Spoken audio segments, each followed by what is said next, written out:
Hello everyone, I am Soumya and I welcome you all to my channel.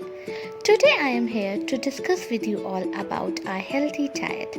With our busy life and busy schedule, food becomes a low priority. The major cause of fatigue, anxiousness, irritability is a poor diet. So today I will share one of my most favorite and easiest salad. It is a simple Indian salad that is made with the combination of sprouts and some fruits which are easily available in everyone's houses.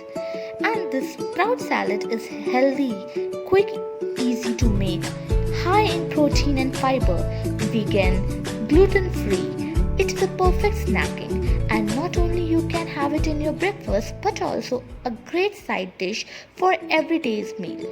So, without wasting our time, let's get started.